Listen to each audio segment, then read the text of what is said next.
More now on the allegations of sexual abuse against the late owner of Harrods, Mohamed al Fayed, and decisions not to charge him by the Crown Prosecution Service in 2009 and again in 2015. Joining me now is Dame Vera Baird, who is the Victims Commissioner in England and Wales from 2019 to 2022. Dame Vera, it's good to see you again. Thanks for joining us.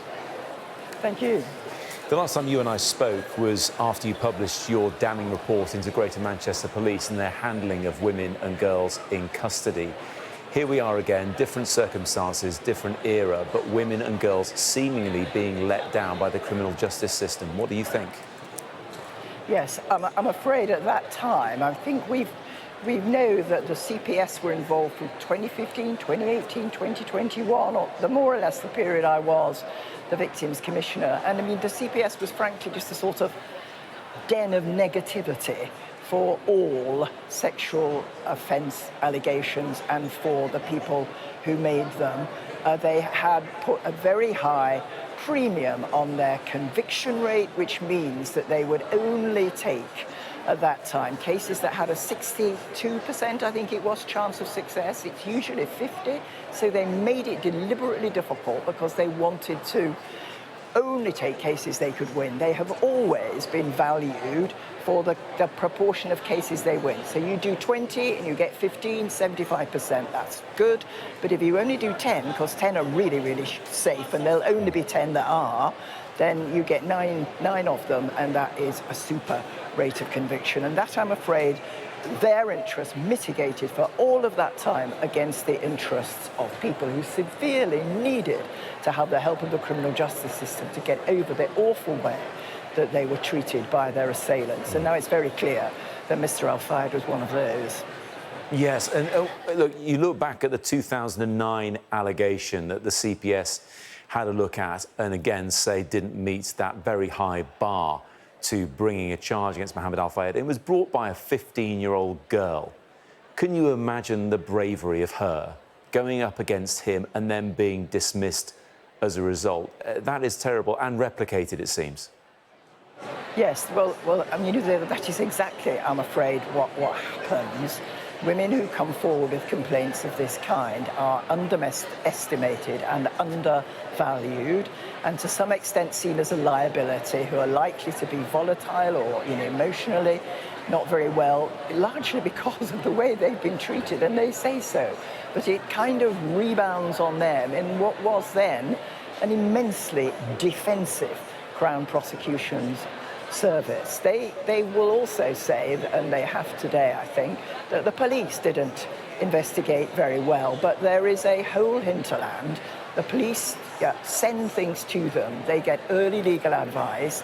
If the CPS send it back with intense negativity, then they're able to say, oh, the police never sent us actually a complete file of evidence on this. But that is, obvious because they've been given very negative advice in the first place. I do feel that the new DPP and the new law officers are going to be very, very keen, given that there's a vow now to halve violence against women and girls in 10 years, and that the criminal justice system must play its role. I think things are going to change, but they certainly didn't during that period. And one's heart goes out to the people who had the courage to stand up against this person, who was in royal circles, a multimillionaire. What bravery for someone to do that, only to be just shifted aside by the officials who should do better for women. Dame Vera, you talked about the new Director of Public Prosecutions there. Well, plenty of people know that a former one was Keir Starmer, who is now the Prime Minister.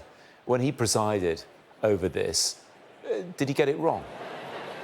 No. I mean, Keir, in fact, at the time when Ken MacDonald and Keir were, in turn, the directors of public prosecutions, the CPS were ahead of the game.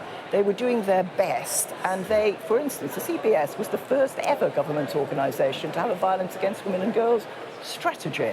And that was just before Keir came in, and Keir initiated a report by a very highly regarded lawyer, who is now a very highly regarded judge, about how the CPS should systematically get away from the myths about prosecution and about sex offences that had impeded them from taking cases forward. That was a very strong thing to do, and he was trying and systematically, just step by step, getting it a little bit better. But then things changed for the negative again, as that, courage to take chances in order to improve evaporated next to that enormous sense that the CPS are independent, they must do what they think they'll do, and they must defend themselves against all borders, saying they should have done it differently.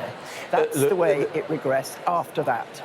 There are plenty of women and girls who've been victims of sexual assault and rape and who've been let down because that bar is almost impossibly high, and so few convictions brought in those kind of crimes as well. But I want to bring it back just to finish off to what Mohamed al Fayed is accused of. Horrific stuff. Dozens of victims, if not hundreds, coming forward now. Have they been let down by what sounds like systemic misogyny in some of our most important organisations? I think that there is no escaping from that. I cannot obviously blame each and every person who was involved. It is leadership, isn't it? Both the police and the CPS are hugely centrally directed.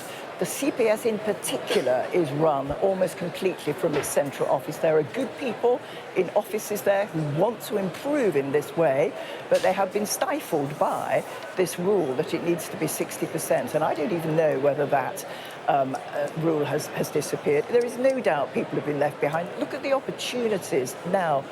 Really, we're up to hundreds, I think, of people who've come forward. There is a possibility, if someone has a complaint about them, 2 or 3, not enough, where one can ask for their name to be made public even before they're charged. It has to be done with extreme care, but that is in order that other people will have the confidence to come forward, because someone already has taken that courageous step. They will take it too. They will not know each other, and if they tell the same story, though they've never met, about the same man, it speaks volumes. That clearly should have been done in this case. Dame Vera Baird, really appreciate your time this afternoon. Thanks for joining us.